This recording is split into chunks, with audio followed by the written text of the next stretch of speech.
Well, I have finally got to my first appointment at Charing Cross Gender Clinic. So, if you've watched any of my other videos, you'll have will know that already two of my appointments have been cancelled. Um, so it was a bit weird because I wasn't really very excited about this one. I wasn't nervous or anything. I just I don't know. I probably didn't really think it was going to go ahead. Couldn't quite believe it. Anyway, got there and was seen by a therapist called Christina. She was very nice. Um she explained the process. Basically, that you get a first appointment, and then sometime in the future you get a second appointment, and with those two opinions, they then discuss um, whether hormones are appropriate or not. Uh, so, first appointment, it was about an hour long, and basically in that hour, I had to sum up um, my life story, really, which, if you're an older guy like me, is quite long. Um, Fortunately, she led with all the questioning. I didn't have to sort of start from the beginning and think of whatever you know, what, think up things.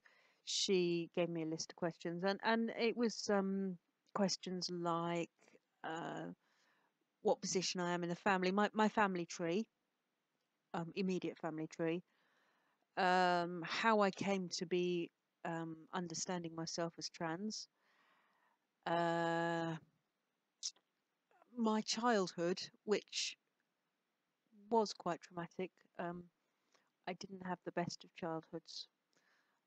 It was difficult, and um, I'd put to bed a lot of what had happened. I just left it in the past, and it was bringing everything back up again. It was. I heard a guy recently describe it as emotional rape, and I just know exactly how it feels. It did feel like emotional rape. It was, yeah, things that I'd put aside were brought up again. But I suppose that's going to happen anyway. It's going to happen if you go into any sort of therapy, and and they've got to make sure that I'm serious about it, I guess. Uh, what was quite frustrating was the way in which she poo-pooed the way that I interact with my children and my parents. Um, Now, my children know that I'm transitioning. They're all adult children, so it's fine. I do have grandchildren. I'll get onto those in a minute. But so my old adult children, they've known me as mum all their lives. Uh, and they've known me looking like this, wearing masculine clothes. Uh, I've I've not changed at all. I have always been like this, apart from when I was very young and desperately trying to pretend to be a woman. For the last 15 years, 20 years, I've been like this. This is me. Uh, and consequently, they're finding it hard to think of me in with male gender, with male pronouns. Um, and also, they haven't really, well, we haven't really come up with a name that what I'd want to be called. So, I mean, Will or William is all right for my friends, but it's not, my children, you don't call your parent by your Christian name. And so it doesn't feel right, it doesn't feel appropriate. Dad obviously is appropriate, but they haven't had uh, a good response to their dad. It's not a good word for them, and so that's a problem for them too.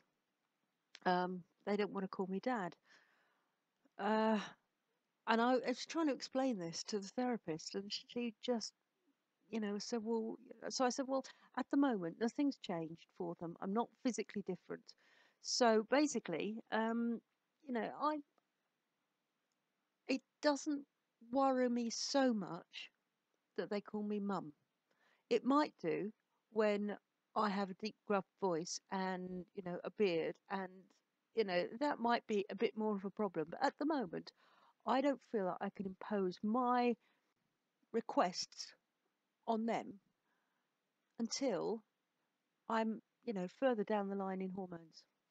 Um, that wasn't received very well, to be honest. And she was saying that I should consider that dad would be more appropriate. Um, in a similar way, I have grandchildren, and obviously when they were very little, not that they're very old now, but the oldest is 9, and so for 7 years of his life, uh, he's called me Nanny, and obviously I don't want to be called Nanny. He's got a million granddads, and so his mum and I sort of came up with the idea of what about Nandad, and we put this to him, and he went, "Oh yeah, yeah, that's good. That's a good name." Now the others, they were 1 and 2 before, so they weren't old enough to make a decision. So it was really only my eldest grandson that we were having this discussion with, and he he said, "Nandad, yeah, that's brilliant. Yeah, we'll go for Nandad." Suited me. That I felt happy with that. Mentioned that to the therapist. That wasn't appropriate either. Maybe further down the line, we might all think actually that doesn't feel appropriate. But at the moment, it's a transition for them as well as me. And it started me thinking, oh God, am I doing this wrong? Actually, do you know what? I've realised now. Um, I'm not doing this wrong. This is my transition. I know my grandchildren. I know my children better than well, I know them, and the therapist doesn't know them at all. She knows maybe what is ideal in a trans world, but what's appropriate for my children at the moment when I look and sound the same that they've ever had me. That is appropriate, and maybe we can think about it later on when you know I'm a bit more physically male, um, the deep voice and whatever. But at the moment I think it's entirely appropriate to allow them to transition gently. Anyway, I felt throughout the session that, I mean, she did praise me for being quite strong and articulate, and um, having survived a lot of stuff in my life, having come through it. And she said, that's remarkable from your life, um, that you are as sane as you are. Um, but I also did feel a bit pressurized to give the right answers, um, if that makes sense. And I was speaking to a friend today, and to be very honest, when I go back for the second appointment, um, all the things that I've been told to work on, i.e., the relationship with my family, I will say, yes, yes, we've done that, yes, yes, yes. Because I'm afraid that they're not going to give me hormones um, until I satisfy those hoops.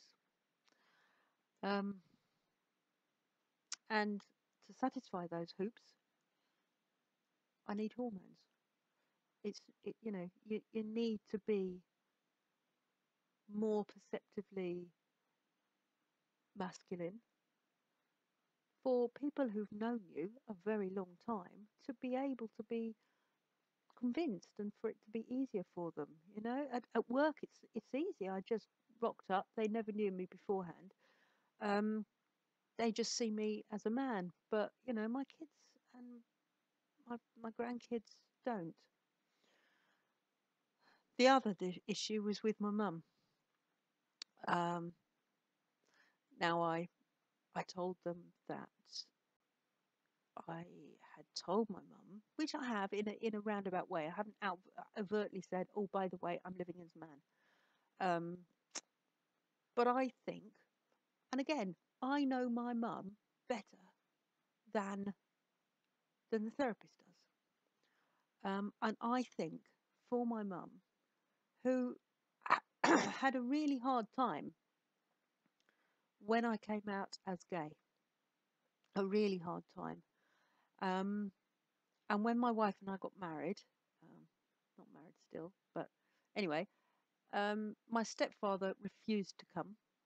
My mum came because she knew that I wanted her there, but came with a sour face and spent the whole day glaring, um, and clearly didn't enjoy it. Uh, and she's really really struggled with the a whole notion that I'm not this sort of classic female heterosexual person that she hoped I was going to be. To know that I'm actually physically going to transition to a son is going to be really hard for her. So I'm letting her gently, basically. I'm persuaded, every time I'm doing propaganda. That's what I'm doing.